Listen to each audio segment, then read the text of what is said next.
I think while I lie awake and contemplate tonight are wearing me out. Well, maybe tomorrow the world will wake and get it right, but I have my doubts, yeah.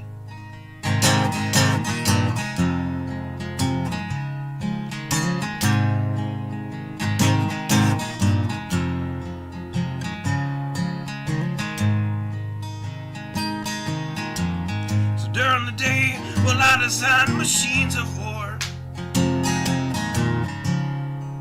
that scream through the sky.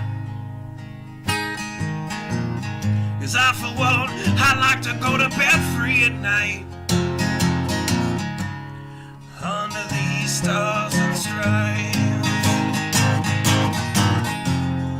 And I have my doubts that we're coming out. Yes, I have my doubts, and I have my doubts that we'll make it back out. Yes, I have my doubts,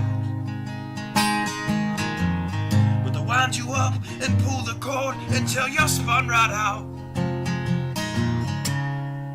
And I don't understand.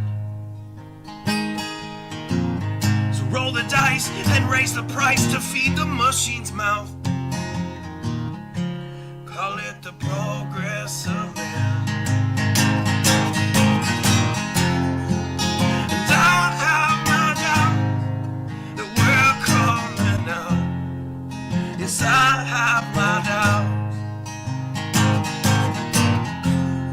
and I have my doubts that we'll make it back out. I have my doubts, so I'll drink my stuff and raise some hell and shoot my guns to the end of my time. You can have the booze and go to hell and take the guns, but I know they won't be mine.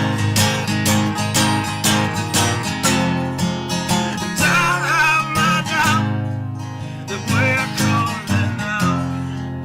Yes, I have my doubts, and I have my doubts that we'll make it back out. Yes, I have my doubts.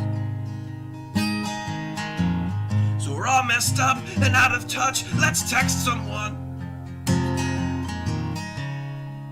who's in the other room. So don't wonder why we don't say hi or know anyone. I might as well move to the moon. So maybe I'm wrong. Well, I hope that I'm wrong. So maybe I'm wrong. Well, I hope that I'm wrong.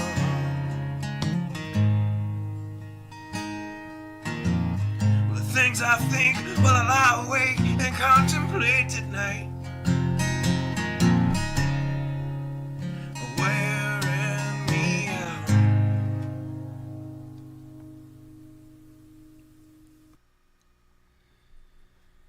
Good evening. Hope everybody is doing well. I am pretty sure that Tim Pool would like to declare war next. Why, you might ask? Well, I'm pretty sure a little bit earlier he referred to my age group as boomers. So, look here, Tim. He was talking. He said something about he was talking about Gen X, but he was like the very far reaches of Gen X, and that might not be his exact words, but he said you know, almost boomers, and I'm I think it's something like that. And anyway, I'm thinking I turned 50 this month, dude. Don't push it. Anyway, I am solidly Gen X. Thank you, Tim. Anyway, I thought that was kind of humorous. A lot of craziness, obviously, on the news. I know that the thumbnail tonight was probably a little bit off color and whatever. It is what it is. You know, when I think of the good book, and I think of the part where it talks about, whoever shall, hurt or harm the least of these, right? I can't think of anything more least of these than an unborn child. I personally can't. To me, that takes the top tier of least of these. And so, yeah, I inherently have to be against it for those reasons. Now, I'm not saying I'm jumping on the absolutist, no, not for any case, mother's life in danger or, a case of rape, incest, no, absolutely, I understand there are exceptions, and that's understandable. There's a lot of exceptions in life. However, the argument isn't about exceptions. Some people would like to make that more the rule. And I just think that's a poor way of going about it. And I'm not going to throw everything, a lot of it. I don't have a dog in the fight. But I do agree with certain things that the left have to say. I do believe that 110% that birth control should be made available free of charge. Because I think that would help. I think largely education is huge. Instead of some of this nonsense they're teaching in schools, why don't they start teaching these kids about the... Because there are a lot of bad things, not bad things, how do I word this? Disadvantages. There are a lot of disadvantages that extremely young parents have versus individuals that go the responsible route. And I know that there are individuals out there that are going to say, oh, no, wait, but I did, or my mom did, or... I know, again, there's typically always exceptions to the rule. But most people that are born in a family or that weren't planned, I'll put it that way, a lot of those people probably don't live as well of a life as they would had their parents planned before. I have to hand it to old neighbors of ours that we had, and young couple, and I really do got to hand it to them. They got together and all that. She had an implant in her arm, and she was going to school and trying to better herself. He was putting in lots of hours working, doing a good job apparently. He was working on getting on with the prison system, and so as things progressed, of course they got engaged, and at some point they were able to get a loan and get a condo. And so they had moved. They no longer were neighbors. They got a condo. He got accepted on with the prison system, right? They got married. So everything fallen into place for them. And she had the implant removed. And they have a beautiful baby boy. I mean, that child is going to have, most likely, a much better chance. When I say a better chance, the reason I'm saying this is because their parents are paving the way. And I guarantee you that they've already discussed different things like college education and different types of things that they can start putting into to work towards that. I know they have. I guarantee they have. And you can't tell me that the possibility of somebody growing up in that environment versus the environment that I grew up, okay? Which I'm not saying was ultra horrible or nothing like that. I'm not saying that whatsoever. But I can tell you that college, as far as funding in any way, wasn't even a thought in my parents' minds. There's no way they could have did it, and that's cool. I understand that. However, again, if you compare the two, I honestly believe that somebody that has those opportunities, that way paid for them, should they choose to take it, because you can't, it doesn't matter. It doesn't matter how much you plan for a child. They're going to be what they are. Either they're going to be, you could have the best intentions and wind up with the worst child. You could have, on the other hand, you could be the worst parent and wind up with an incredible child. So it just, it's kind of the way it goes. However, that's not to say that nothing that you do matters, because it absolutely does. I believe that when you raise a child, and especially their earlier years of life, you are setting their personality. And a lot of people, as they go through their teenage and young adult years, they tend to get a little bit crazy, a little bit wild. It's a, common thing. Hey, it was fun, right? Tore the hell out of me. And, I had the extended plan, right? I had the not give a damn extended plan going on.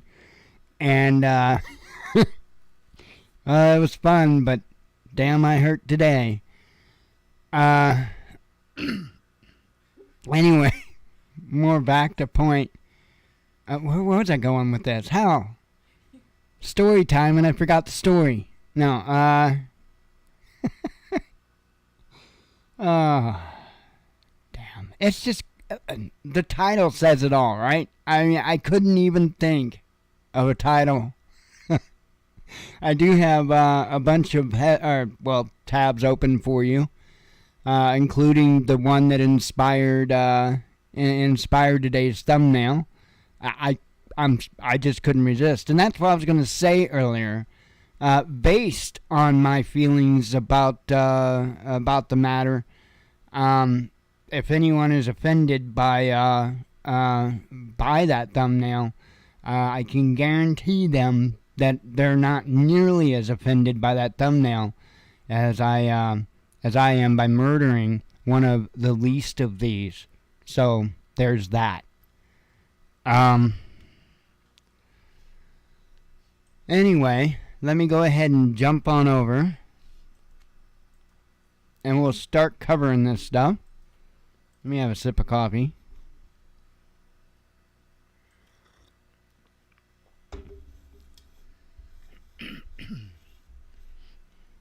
Now,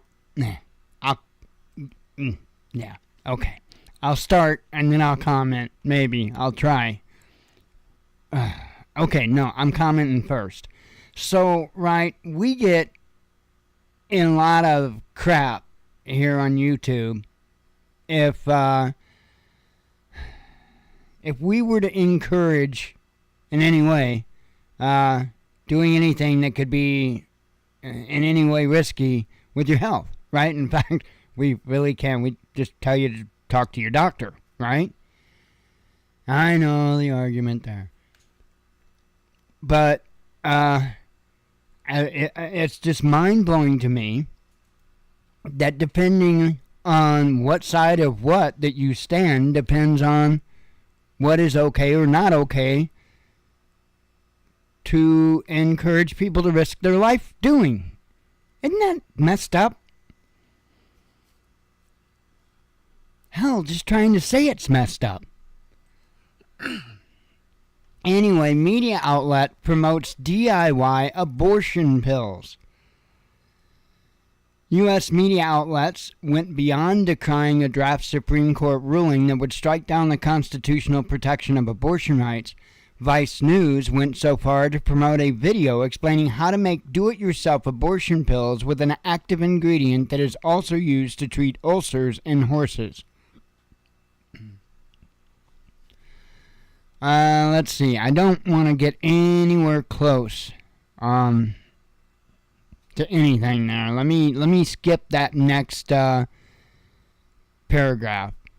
It says, while acknowledging that it couldn't speak to the safety of taking DIY abortion pills, Vice touted misoprostol's efficacy in terminating pregnancies and defended the idea of offering such instructions.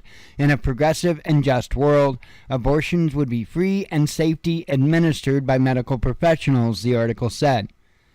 But we have seen time and time again that attacks on abortion access lead to safe abortion alternatives performed by a patient themselves or without medical supervision.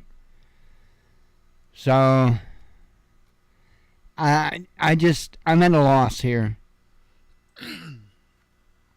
And then, to top it all off, right, we have a government actively putting together a ministry of truth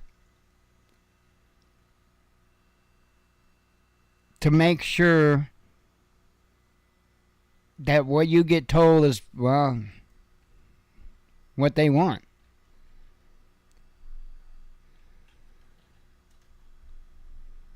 Now, I'll tell you what. A whole lot of stuff going on, folks. I think it's going to get to be a pretty damn rough ride. I really do. This also came out. Supply chain bottleneck warning issued. Says here a new study by the Royal Bank of Canada has found that 20% of container ships are currently stuck in congestion at various major ports, according to the report published on Tuesday and seen by Reuters. China's COVID lockdowns, the conflict in Ukraine, and other strains are causing longer delays at ports, driving up costs.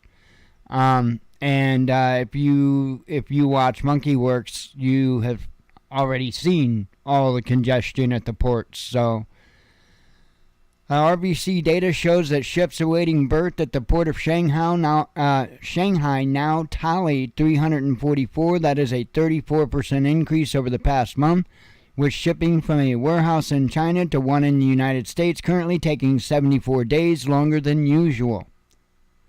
The same can be seen in Europe, where ships from China are showing up an average of 4 days late. Global port congestion is worsening and becoming increasingly widespread, RBC analysts said, acknowledging that it's hard to say when things will improve. The plethora of problems is having a domino-like negative compounding effect across various markets, they added. Wow. Like, how many adjectives can you put to one thing, right? Domino-like, negative, compounding effect. Wow.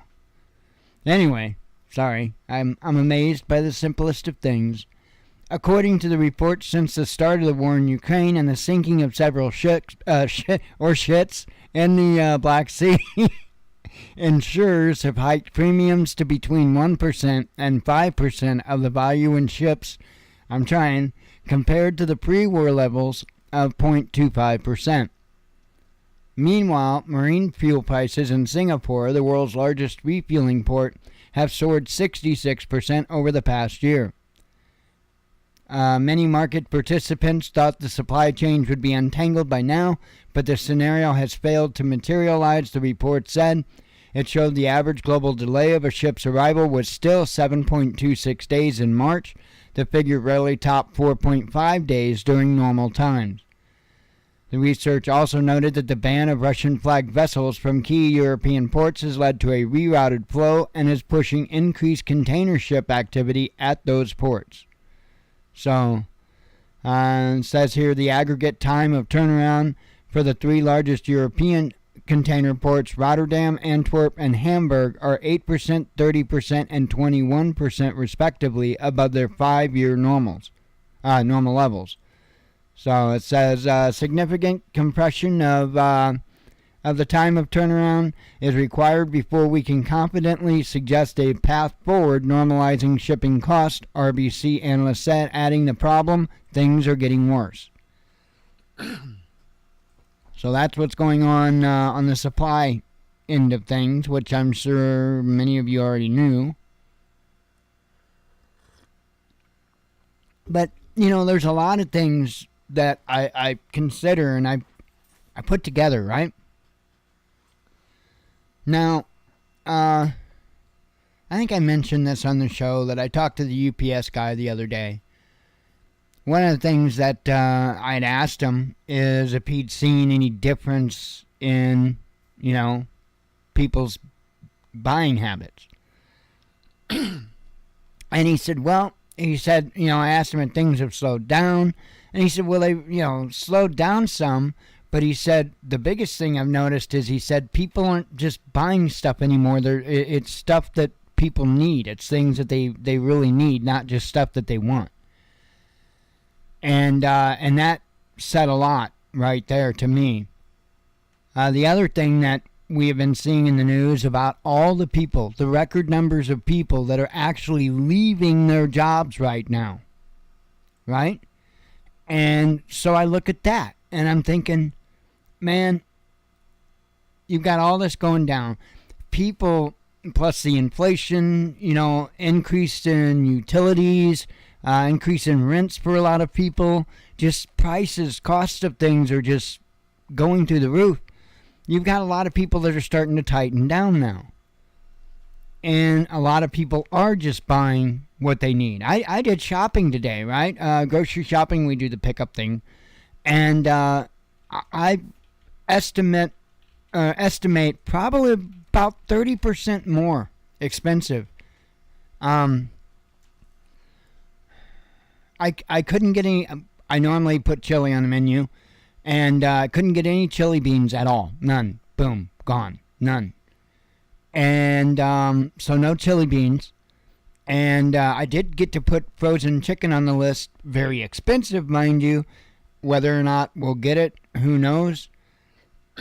They were out of the case, the 60-count case of eggs, which is like massively expensive right now. And I like 13 something, 14 something. And they're out of those, but picked up a couple of 18 packs for 7 something, if I recall correctly. It's like, damn, right? I mean, I was paying for 60 eggs, I was paying 3 something for 60 eggs a month ago. Crazy. But, that is just an unbelievable markup. So is the chicken. I get that. But overall, just doing our regular grocery shopping, I would say that groceries were roughly about 30% more.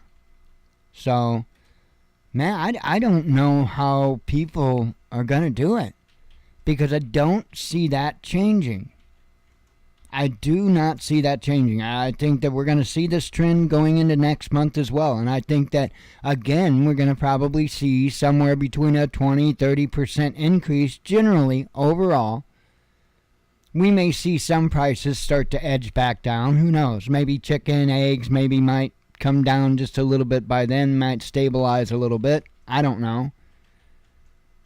But, overall, I think we're going to see prices continue to rise and availability of items to continue to dwindle, which sucks because I do like chili. Hopefully, that gets squared away. But from my understanding, this chili bean shortage is been a long time coming. There's been issues, I think, going all the way back to 2020 with it, and it's just never gotten better. Yeah, I know. I was actually reading up about the chili bean shortage, so because I'm that exciting of a person.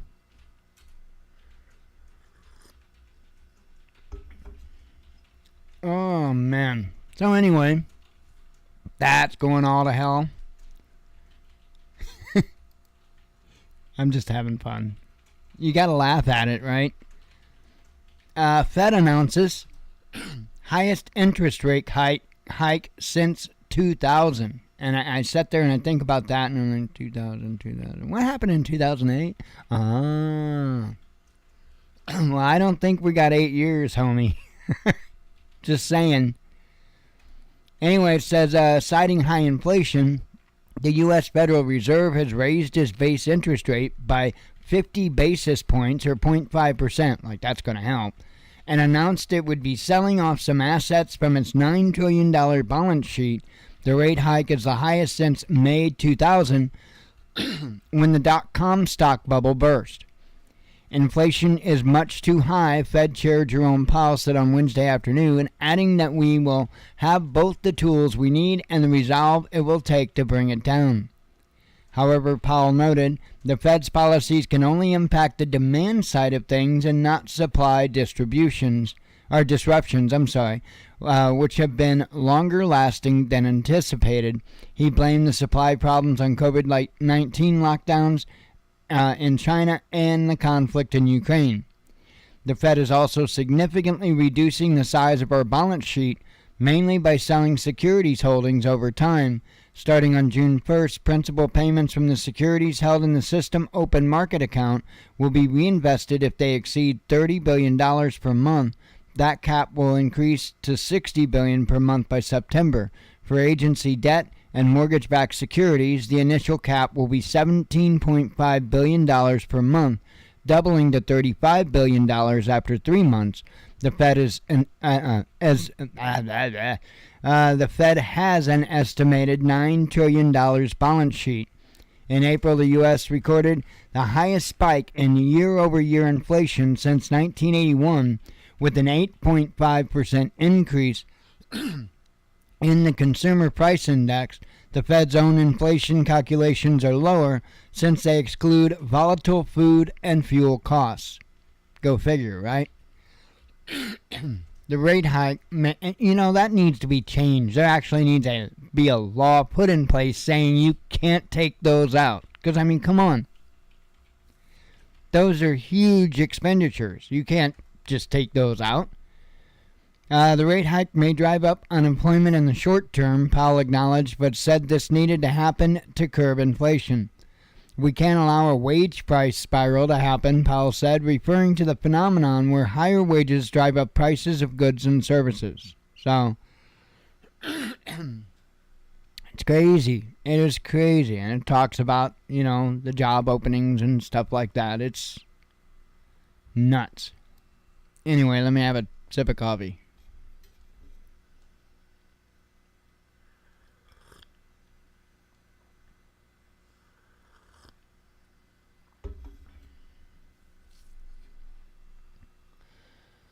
Oh, man.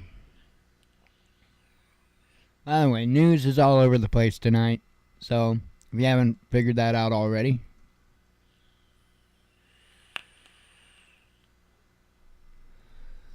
Go from horse medications to horses' asses. What's next? Let's see. CDC. Oh, well.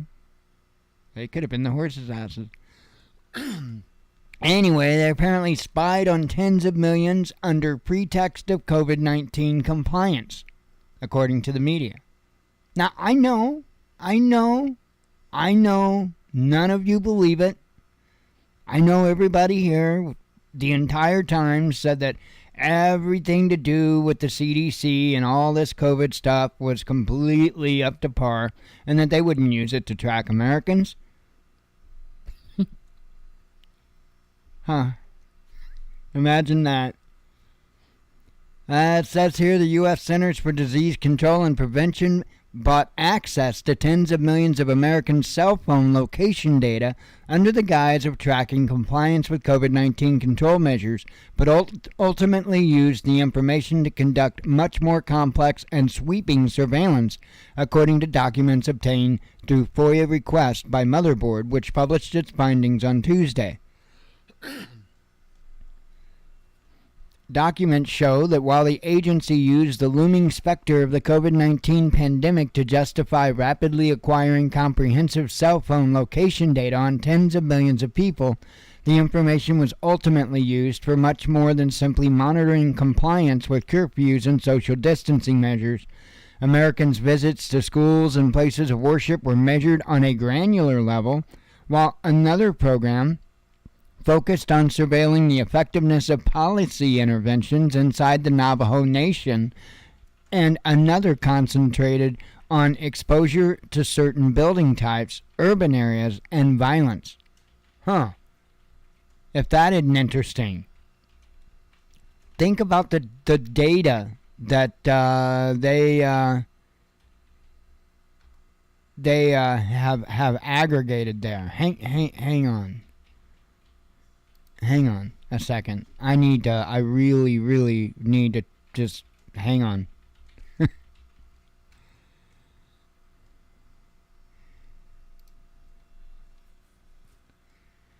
I need to send somebody a message with that link.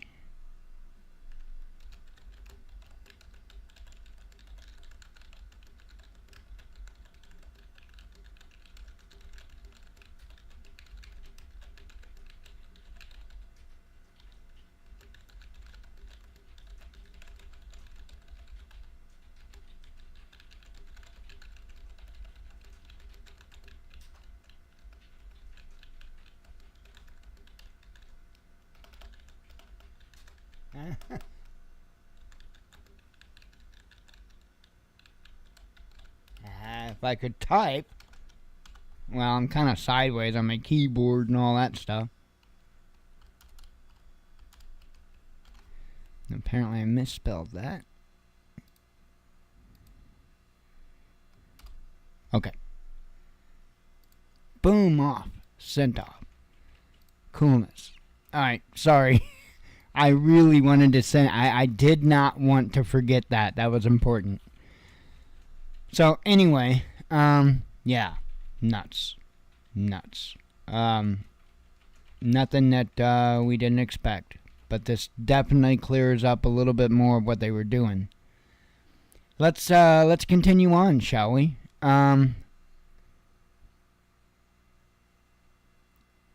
Okay.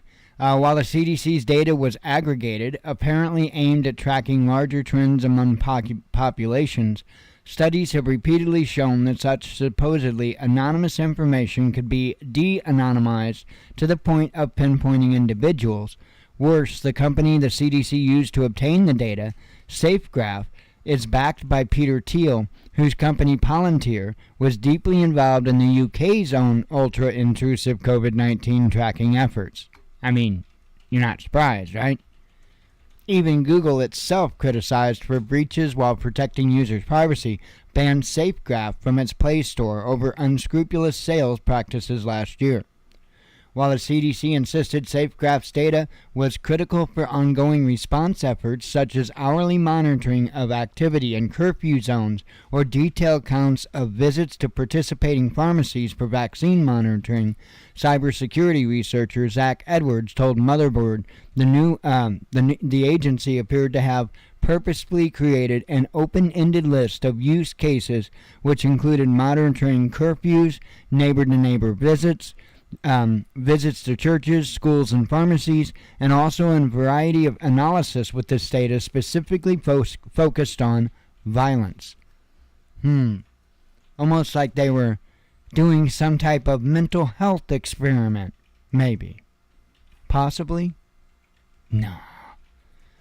While the data was obtained as urgent, such expediency supposedly justified by the pandemic, many of the uses it was meant for had little, if anything, to do with the outbreak. cases like research points of interest for physical activity and chronic disease prevention, such as visits to parks, gyms, or weight management businesses, for example, appeared totally unrelated to the virus, as did exposure to place-based environmental exposures, like places with high air pollution and area-level incidents of pollution-related outcomes like asthma. Another vaguely ominous area of the documentation focused on the use of mobility data and services to support non-COVID-19 programmatic areas and public health priorities, including but not limited to travel to parks and green spaces, physical activity and mode of travel, and population migration before, during, and after natural disasters. Such information will be used across the agency to support numerous CDC priorities. The SafeCraft cell phone location information used to populate these data sets might also raise red flags for the privacy conscious, revealing not just where an individual is at any given time, but how long they spend there, where they came from, and where they go next, according to the company's website. So,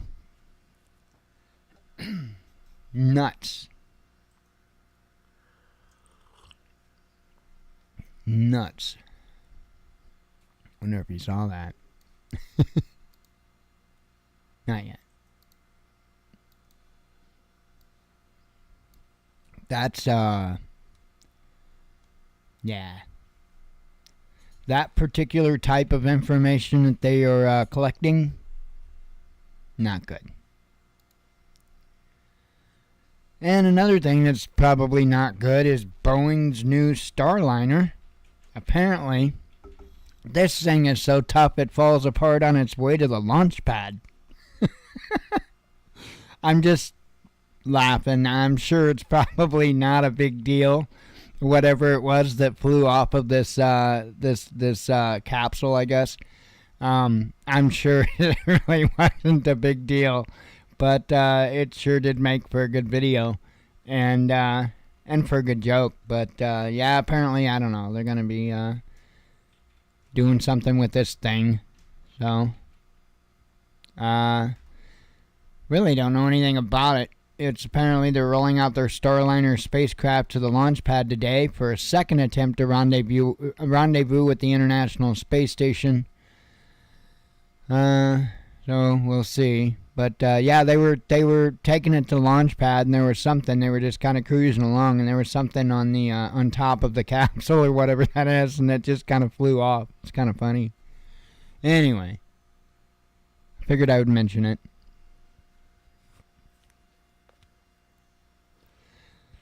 So you hear me bitch about this plenty.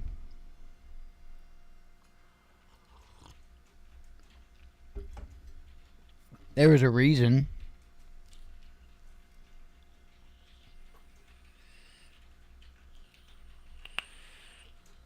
Every so often, they, put out something like this, and the deadline keeps getting extended, but it's not going to, be extended indefinitely. They're going to stop extending it, and I think they're probably to that point now. So Missouri's Real ID deadline is a year away, and as far as I know, that's going to be the end of the extensions, because Missouri's on an extension. In fact, any state that is that not already Real ID compliant is on an extension. So the only state that I thought was going to say hell no was Oklahoma, but from the last I recall, thought that they went ahead and signed up as well. So I'm not positive on that either way. Anyway, this is coming up, and I think people need to know about it. Most of you probably already have a Real ID compliant ID, just so you know. And this is going to be the same deadline essentially. You're going to have that if you want to even travel on a plane domestically. And I will go on to say that in a very quick-like manner, you're going to see that change not just from aircraft, but you're going to see that change to both trains and buses as well. And I will guarantee it. That'll be done in short order. As soon as this gets put in place, I guarantee you within a year, it's going to be required at bus stations and train stations. And then, at some point, they'll put the, on the borders of the states, they'll put the checkpoints. I'm not kidding. So, for me, it's not just no, but hell no. And, it is what it is. Alright, another sip of coffee here.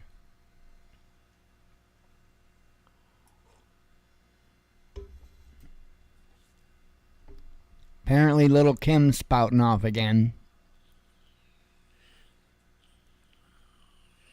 Wish she'd go back to making music.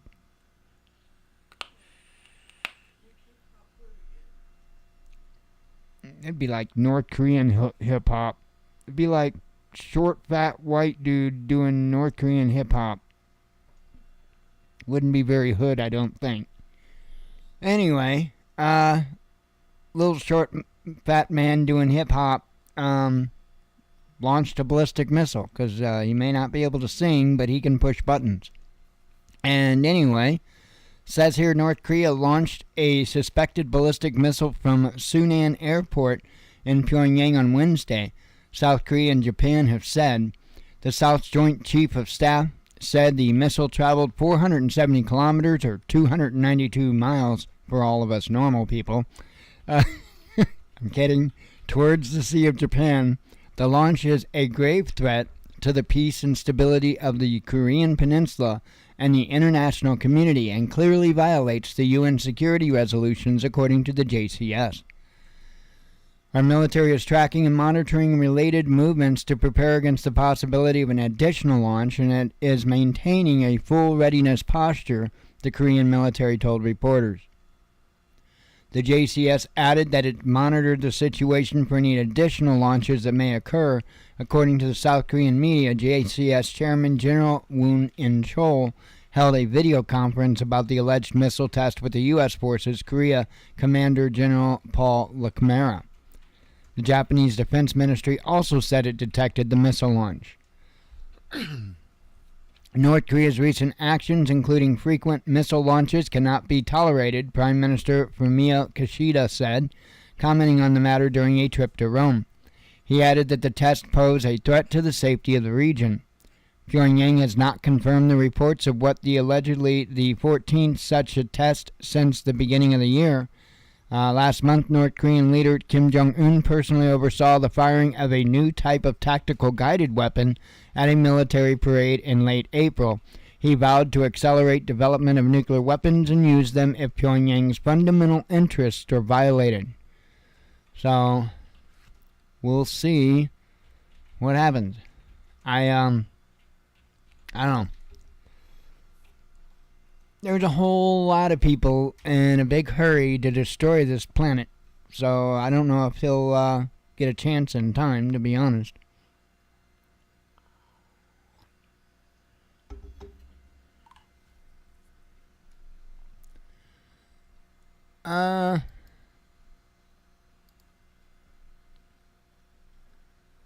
U.S. sending more troops to Romania, says President Iohannis. Romanian President Klaus Iohannis told Parliament on Tuesday that he had invited an American Stryker battalion to beef up his country's security amid the conflict in Ukraine. Iohannis, a firm ally of Kiev, said the deployment demonstrated his country's commitment to the NATO alliance. The escalation of tensions and the massive consolidation of the Russian military presence in the vicinity of Ukraine and the Black Sea region are affecting international security and stability, and in particular European and regional security on the Black Sea, he told lawmakers in a letter, according to the Romanian media. The deployment of a U.S. Stryker battalion would therefore strengthen Romania's resilience, he continued. A Stryker battalion consists of a headquarters company and 3 companies of infantry and Stryker light armored vehicles. It is unclear whether this battalion is already on its way to Romania, but the deployment would come after the U.S. sent a 1,000-troop Stryker squadron, a force slightly larger than a battalion, to Romania from Germany in early February. This significant contribution is an unequivocal demonstration of the solidarity of the United States as Romania's ally and main strategic partner, Iohannis' letter continued. The Romanian leader also described the deployment as demonstrating his country's active and consistent positioning within the NATO alliance. And I'm not going to read on and on and on, but, yep, more troops, and I'm sure there's going to be plenty more where those came from, unfortunately. And this is the last tab I have open.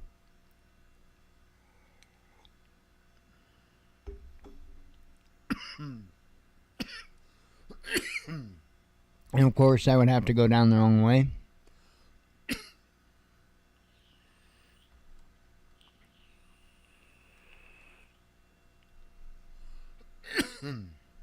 Moscow announces new evacuation attempt at Azovstal plant. And I can't say that. I'm going to call it A from now on, right? It's going to be A. I can handle that. The Russian military has announced a new unilateral pause in its operation at the A Steelworks plant. See how easy that is? In Mariupol, promising to open humanitarian corridors for civilians said to be holed up at the facility for 3 days straight. The steel plant remains the last stronghold under the control of Ukrainian servicemen and members of the neo-Nazi Azov regiment in the city. In accordance with the decision of Russia's leadership based on humane principles of the Russian armed forces, we will open a humanitarian corridor from the territory of the A steel plant to evacuate civilians, workers, women, and children, whose presence in the underground facilities of the plant has once again been claimed by Kiev, the military said in a statement late on Wednesday. The humanitarian corridor will be open for 3 days from Thursday to Saturday, functioning from 8 a.m. to 6 p.m. Moscow time every day. Civilians evacuating from the plant will be free to go anywhere should they desire to evacuate into territories under Ukrainian or Russian control. On Sunday, several hundred civilians evacuated from bunkers in a humanitarian effort facilitated by the United Nations and the International Red Cross. Over the past 2 days, however, the A plant has seen intensified fighting, prompting fears that Russian and Donetsk troops opted to finally launch an assault. The operation to storm the facility was called off on April 21st by Russian President Vladimir Putin, who ordered to blockade the plant instead. Kremlin spokesman Dmitry Peskov explained the spike in fighting earlier in the day, saying the Russian military and its allies have merely been suppressing attempts by the besieged units to take up better positions amid the humanitarian pauses. There is no assault. We see the flare-ups occur when the militants get out to assume gun emplacements. These attempts are being suppressed quite promptly, he said. Russia attacked the neighboring state in late February. Oh, I'm not going to continue into that. You already know all that. So, anyway, that's what's going on. And they're saying, how many days was that? We're on the 4th. You know, a lot of people talking about the 9th. So, I don't know. I do think one way or another, something is going to happen there by the 9th. That particular place, including the underground,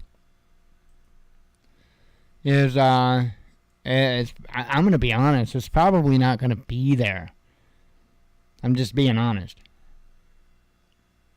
I'm not saying they'll use a tactical nuke, but come on. The United States has bombs that do a really good job at getting people deep down in caves, right? And I don't know all the ins and outs of those particular weapons, but I do know that if, we've got weapons that will do that, I guarantee you Russia does too. So they don't have to use a nuke. They can use specialized weapons and just tear the hell out of the place. Anyway,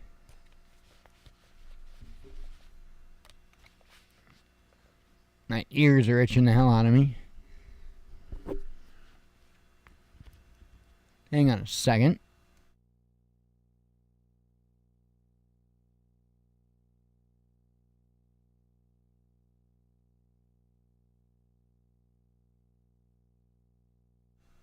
Alrighty, much better. Now we got some headlines to bring to you.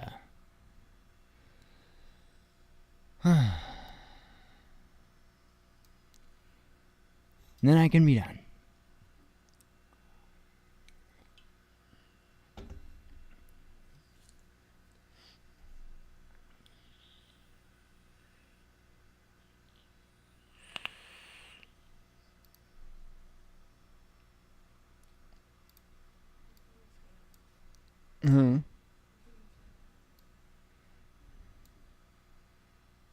Where are underground shelters? Is that what you're talking about?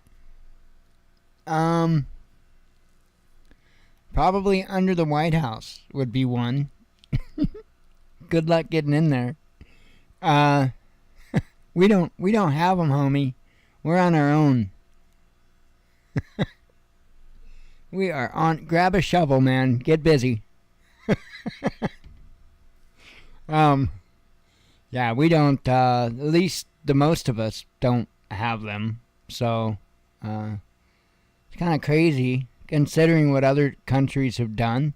I mean, Russia has done it. Ukraine has done it. They've got places.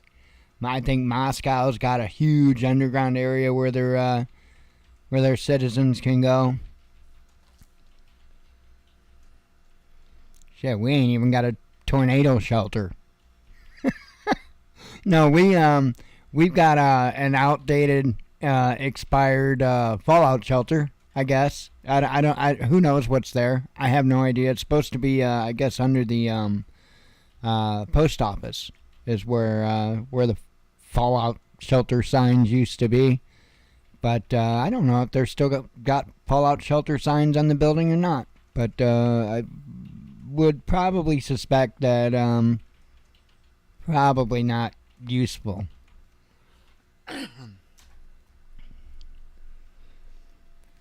Anyway, let me do some headline and get out of here and have another splendid day of this tomorrow.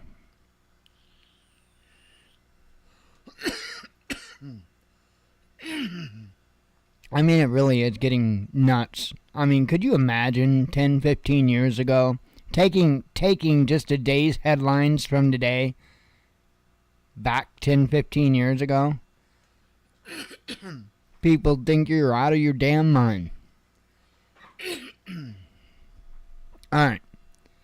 All of these were headlines that I started out sharing from this morning.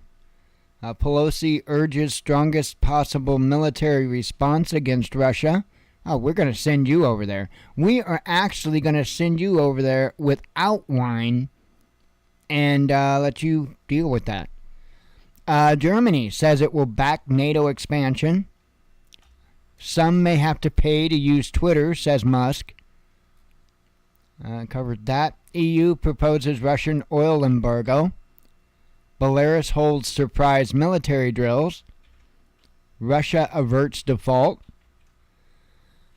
Ukrainian shelling hits oil depot in Donetsk region, says officials. Ruble hits 2-year high against dollar and euro. Russia blacklists Japanese PM.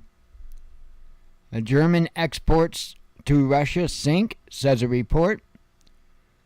German MP urges expulsion of Ukrainian ambassador. EU needs veto overhaul, says Italian PM. UK intensifies crackdown against Russian media. Let's see. Kremlin comments on situation at the Azovstal plant. I know, I can't say it. India wants deeper discounts on Russian crude, says media. Dave Chappelle attacked on stage. And normally I don't share entertainment type of stuff, but, this is kind of a sign of the times, So, yeah, this is certainly newsworthy considering why he was attacked. Strings of suicides prompt relocation of U.S. aircraft carrier sailors. Russian oil ban details revealed. EU fails to give Hungary security guarantees on oil, says Budapest. Russia jails fake USSR president. Moscow toughens response to Western sanctions. And I'm just reading a headline, YouTube. Serious COVID vax side effects 40 times more likely than reported, says a researcher. And again, YouTube, I'm reading a headline. Bill Gates gives warning on Musk. Survey reveals parents' stance on COVID vax for children. RAF apologizes for racist Top Gun 2 email. U.S. training Ukrainian troops at Wehrmacht's Blitzkrieg base, and I'm sure I got that way wrong. It's probably Wehrmacht's. Wehrmacht? I don't know. Blitzkrieg, I believe I've got right. Man behind Hunter Biden laptop sues media. Fed announces highest interest rate hike since 2000. Let's see. Media. Oh, covered that. Elon Musk suggests investigating calls for boycott. Top U.S. diplomat tests positive for COVID. That would be Antony Blinken. Zelensky and Biden share blame with Putin for Ukraine conflict, says Lula. George Floyd's murderer dodges death penalty. Let's see. And that's that. That is the heady lines. Good. And we beat 9 o'clock. How's that? Not bad. Anyway, I'm going to get the hell out of here before 9 o'clock. Not for any good reason. Just, not much else to talk about. I'm wore out. I mean, there's plenty to talk about, don't get me wrong. But I'm just freaking exhausted. So anyway, I am going to get out of here. And God willing, I'll be back tomorrow and do it again.